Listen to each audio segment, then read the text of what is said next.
Hello friends, कैसे हैं आप? स्वागत है आपका हमारे चैनल यूजीसी नेट हिंदी ज्ञान में। I hope you are doing well. और एग्ज़ाम पास आ रहे हैं तो इम्पोर्टेंट क्वेश्चन करने तो बनते हैं।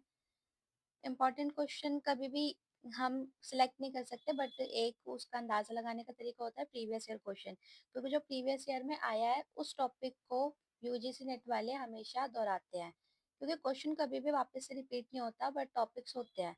लाइक जो इम्पोर्टेंट कथन है, जो भी इम्पोर्टेंट डेट्स हैं, तो उसको एग्जैक्टली वैसे नहीं देंगे जैसे अभी प्रीवियस ईयर में पूछा गया, बट बहुत कुछ मिलता जुलता होगा। बहुत सी चीज़ें ऐसी होंगी जो अगर आप पढ़ के जाओगे तो आपको बहुत ईज़ी हो जाएगा करना। उस टाइम पे आपको बहुत हेल्प देगा वो सारी चीज़ें।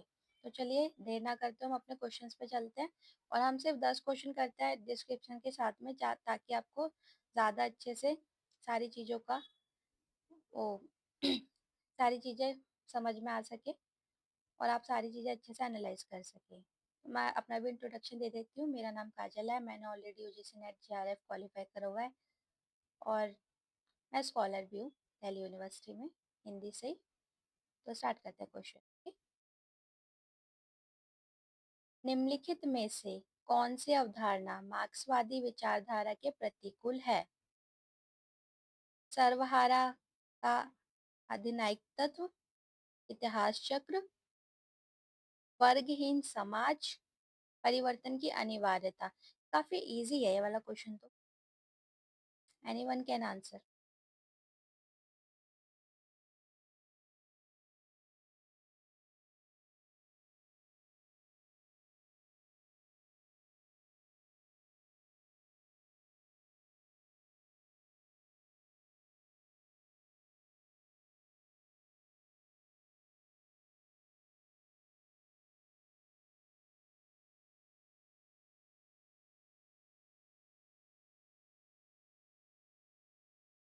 देखिए, यहाँ पे हम अंदाजा भी लगा सकते हैं, वैसे आंसर आता भी होगा सबको, आई नो।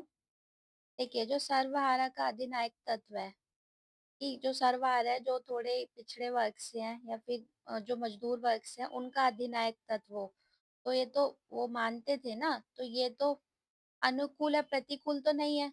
तो ये तो आंसर में नहीं होगा। इसे कार्डोवर्गीय समाज भी वो मांगते थे, तो ये भी नहीं होगा। और परिवर्तन की अनिवार्यता, परिवर्तन तो चाहते ही थे ना, तो इतिहास चक्र इसके प्रतिकूल है, इसका कोई मतलब लेना देना नहीं है मार्क्सवाद की विचारधारा से। और मार्क्सवाद जो यूनिट 3 है, यूनिट 4 है, उसमें अवधारणा वाले में आपको मिल जाएगा हिंदी की, और उससे आप रिलेट करके देख सकते हैं। वहाँ पे काफी सारे वाद है, गांधीवाद भी मिलेगा, अम्बेडकरवाद भी मिलेगा, और मार्क्सवाद भी मिलेगा। ठीक है। और भी एक दो वाद है जिसको आपको पढ़ना पड़ेगा। गांधी जी के ऊपर भी क्वेश्चन पूछा जाता है, अम्बेडकर जी के ऊपर भी पूछा जाता है, फुले जी के ऊपर भी पूछा जाता है, और और भी कई सारे उसमें इम्पोर्टेंट है जिनके ऊपर पूछा जाता है। देखिए, उत्तर इतिहास चक्र। दिए गए विकल्पों में इतिहास चक्र की अवधारणा मार्क्सवाद के खिलाफ जाती है, जबकि सर्वहारा, अधिनायक अधिनायक तत्व, वर्गहीन समाज और परिवर्तन की अनिवार्यता, ये तीनों बातें मार्क्सवादी विचारधारा की पूरी तरह मेल खाती है। ध्यान रहे, मार्क्सवाद एक भौतिकवादी पश्चिमी दर्शन है। ये भी आपको पता होना चाहिए, मार्क्सवाद कहाँ से आया है। तो ये पश्चिम से आया है। और भौतिकवादी किस लिए? क्योंकि ये मजदूरों और उससे रिलेटेड है, जो सर्वहारा वर्ग थे और मजदूर वर्ग थे, मजदूर वर्ग और मालिक वर्ग से रिलेटेड है, इसलिए भौतिकवादी। और जितना भी समाज में जो भी चीजें है, वो सिर्फ एक कैपिटलाइजेशन ना हो चीजों की, सिर्फ एक तक सीमित ना रहे, वो सब में फैल जाए, इसके लिए ये भौतिकवाद से रिलेटेड है। समाज में आर्थिक ढांचे के आधार पर बदलाव और समाजवाद की स्थापना की बात करता है। नेक्स्ट क्वेश्चन देखते हैं। भवानी प्रसाद मिश्र की कविता सतपुड़ा के जंगल में गौड़ जाति निम्नलिखित में से किनको पालकर बैठी है? मुर्गे और तितर, बी हिरन और मुर्गा, सी भेड़ और बकरी, डी गधा और ऊंट। ये वाला क्वेश्चन बहुत बार आ चुका है, और अभी पिछले साल ये 2-3 शिफ्ट में आया है, और हर बार अलग अलग तरीके से आया है। ठीक है, तो आपको ये पता ही होना चाहिए। ठीक है। लास्ट ईयर आई थिंक पूछा था कि जैसे इसमें पूछा हुआ है कि किनको पालकर बैठी है, तो उसमें पूछा होता किनको पालकर नहीं बैठी है। जैसे मुर्गा दे दिया, तीतर दे दिया, हिरन दे दिया, भेड़ दे दिया, मतलब 3 ऑप्शन दे दिया और एक लिखा था कि इनमें से कोई भी नहीं। तो उसमें से जिसको नहीं पाल रखा उसको बताना था। जैसे इसमें बताना है कि किसको पाल रखा है।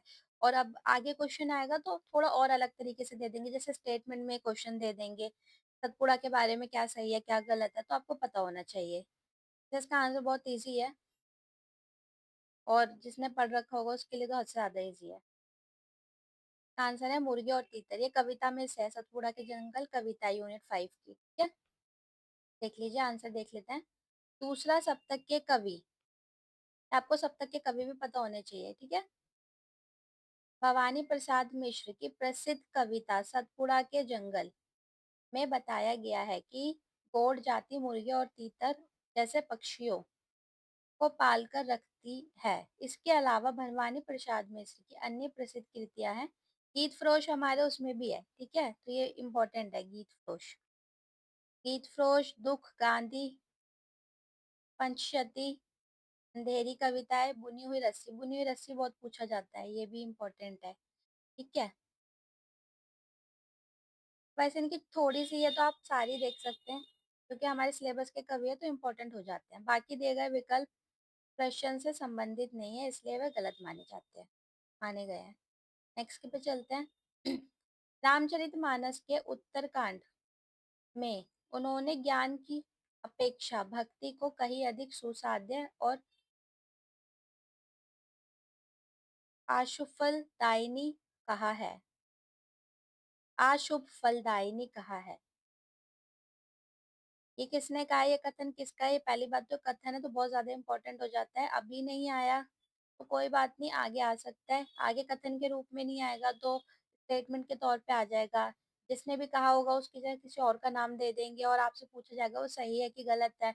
अगर आप देखोगे कि कथन है तो आप जाहिर सी बात हो सही लगा के आ सकते हो, बट ऐसा नहीं है। हर बार जो कथन दे के रखते हो सही नहीं भी होते हैं, ठीक है? अगर किसी का भी लिखा हुआ है नाम तो आपको पता होना चाहिए, ठीक है?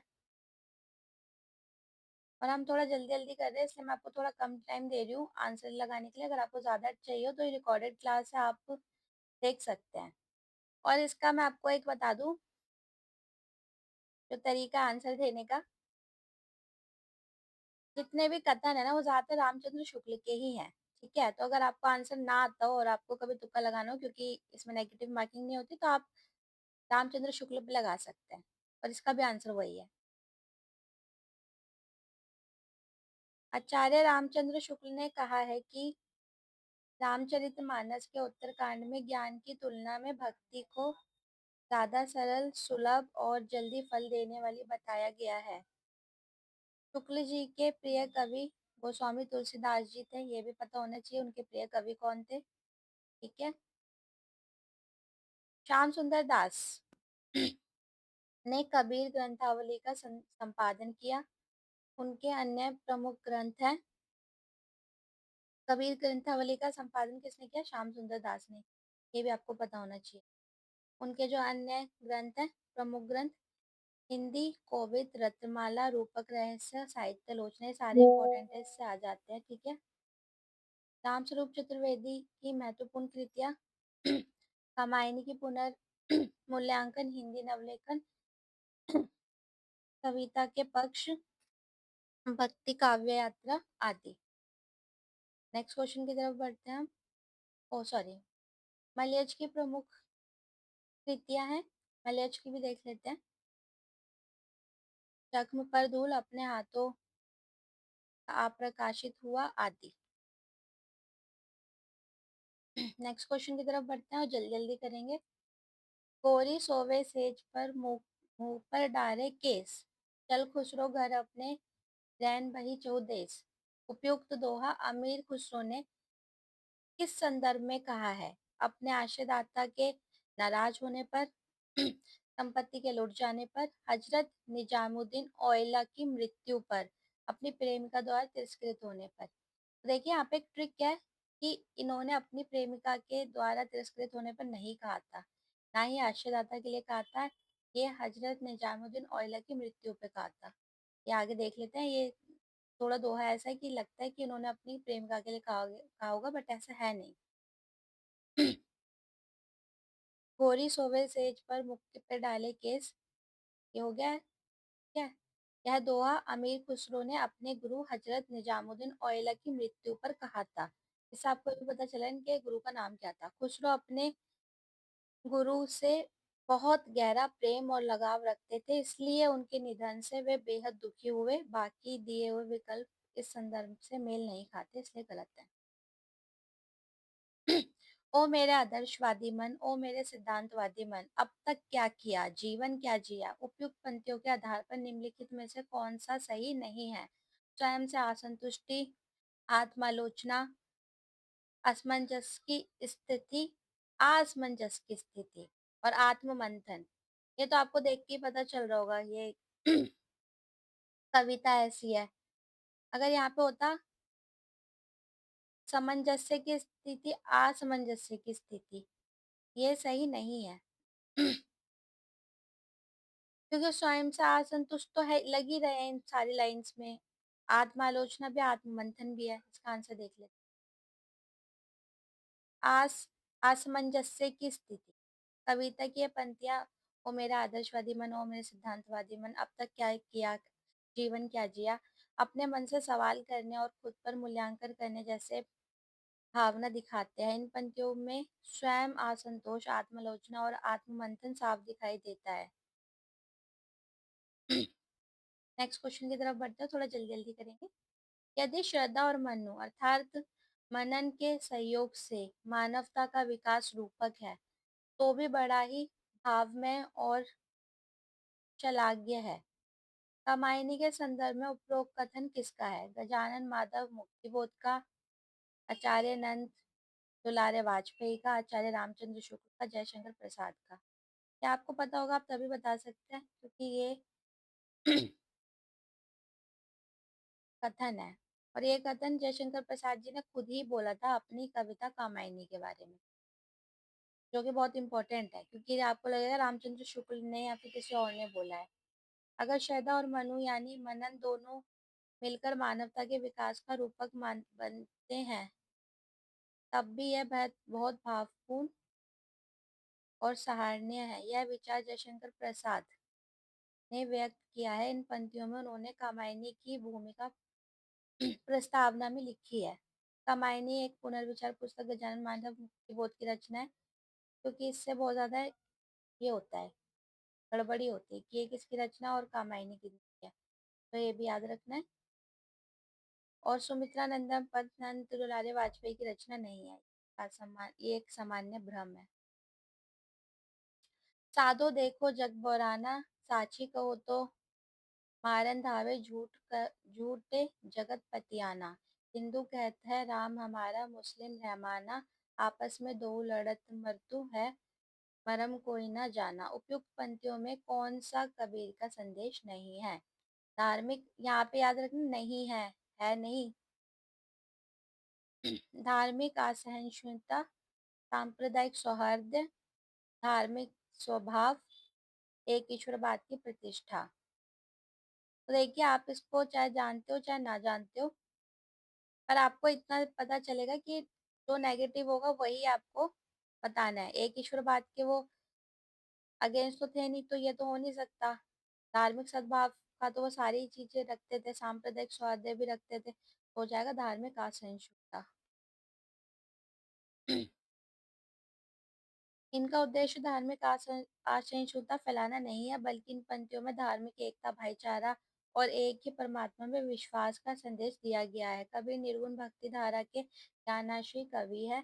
उनकी रचनाएं साखी, सबद और रमेनी बाद में उनके शिष्यों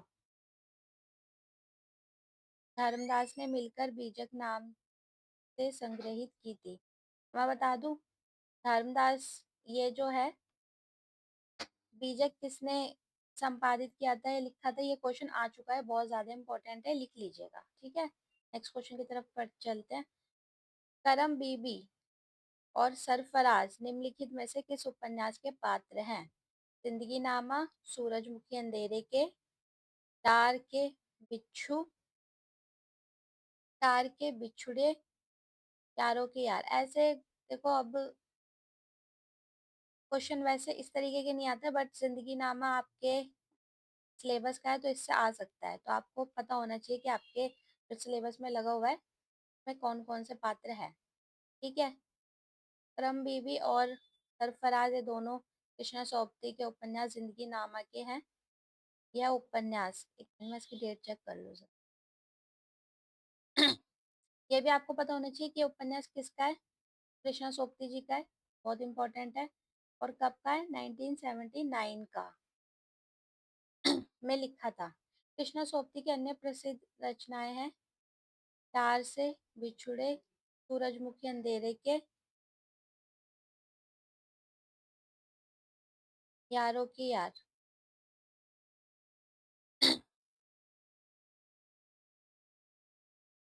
मानस का अंश उपन्यास के पात्र नहीं है। बेनी माधव, पंडित गंगाधर होगा, आई थिंक ये थोड़ा मिसप्रिंट है।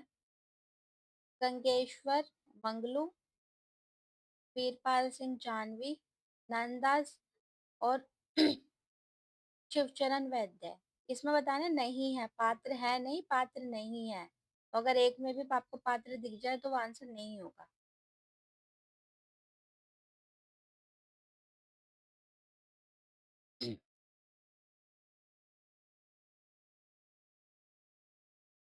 ये गंगा राम है। राम, ठीक है।